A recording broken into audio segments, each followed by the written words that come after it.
Hər vaxtınız xeyir olsun. Kanalımıza xoş gəldiniz. Bugün kanalımızda asan üsulla bişirmədən soyuq feyxoa mürəbbəsinin hazırlama qaydası olacaq. Mürəbbəni hazırlamaq üçün yumşaq, yetişmiş meyvələr seçmək lazımdır. Daha dadlı, daha ləzzətli olması üçün içərisinə 2 ədəd də portağal əlavə edəcəm. Təmiz yuduğum portağalları ortadan bir neçə yerə bölürəm.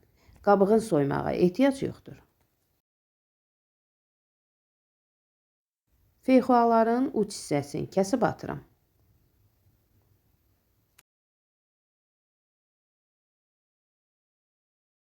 Sonda ət maşından keçirdirəm.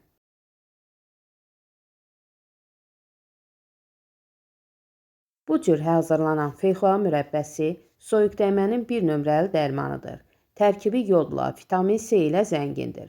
Ona görə də mövsümü ikən bol-bol hazırlayın. İçərisindəki qabıqların diri qalmaması üçün bir dəfə də blenderdən keçirdirəm.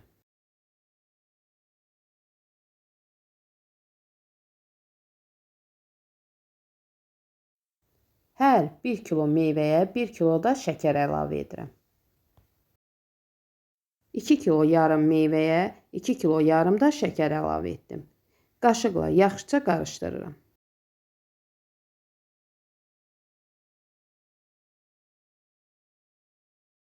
Şəkər tam həll olduqdan sonra şirəli qazanın içərisinə əlavə edirəm.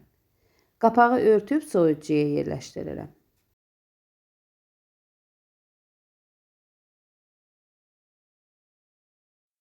İki gün ərzində ən azı gündə 2 dəfə soyuducudan çıxardıb qarışdırmaq lazımdır. Belə etdikdə şəkər tam ərimiş olur. Yenidən soyuducuya yerləşdirirəm. Hər dəfədə eyni qaydada 2 gün ərzində soyuducudan çıxardıb qarışdırıram.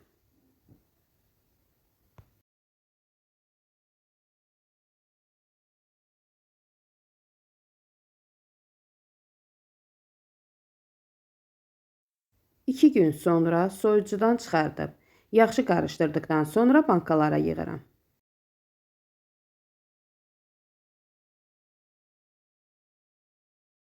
Bankalara yığdıqdan sonra mütləq soyuducuda saxlanmalıdır. Gördüyünüz kimi 2 kilo yarım meyvədən 5 banka mürəbbə çıxdı. Dadı isə mükəmməldir. Çox ləzzətlidir. Hazırlamağa dəyər. Mövsümü ikən bol-bol hazırlayın. İçərisinə zövqə görə süfrəyə verərkən qoz da əlavə etmək olar. Əgər videom sizlər üçün faydalı oldusa, izləyərkən bəyənməyi, kanalımıza abunə olmağı unutmayın.